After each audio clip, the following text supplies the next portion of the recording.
Аз трябва отблизо да те снимам, да видя как плетеш точно. Не вземи играта да ти покажа. Аз толкова смога. Но трябва да знам моделите.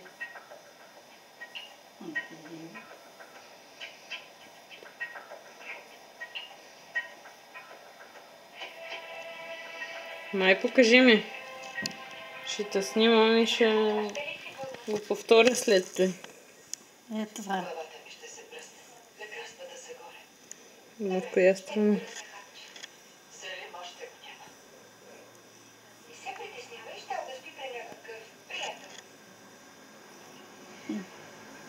Щом не си го запомнила така.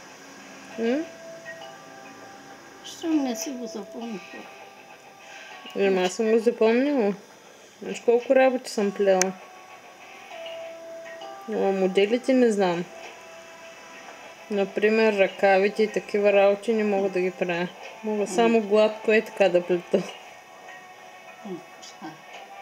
А трябваше да се научиш. Научила съм се колко мога. Се научиш. Иначе нищо. Една от носовища дойде тук. Я. И така лежа. И ги показвах. Така си има начин. Летивото. Тя научи ли се? Научи се. Има маникюрка. Певица. Виж. Каква оправнаха тия. Целуваме, пригръщам. И ги показва. Откъде я познаваш ти? Без да я познавам. Пратила Лелия Тивани. Тя искала идола да се купи да плети. Ще модели. Тя й казва, ще пусна као една плетачка.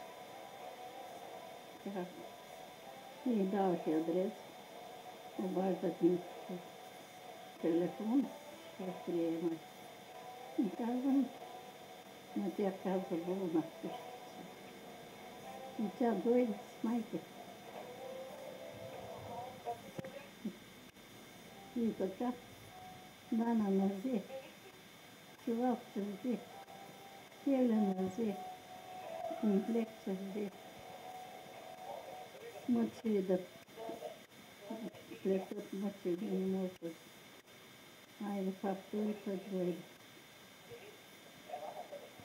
И казвам, ево ще ти покажа. Сега беше това. И сега от как съм легнала от март месец. И дойде и тук седна и тук ми. Като керко ми даде. Та ме целува, та ме пригръща, че не се навърнала, че съм показвала. Започнала на съвсем. И така. Дойде. Показва. Показва. Аз благодаря.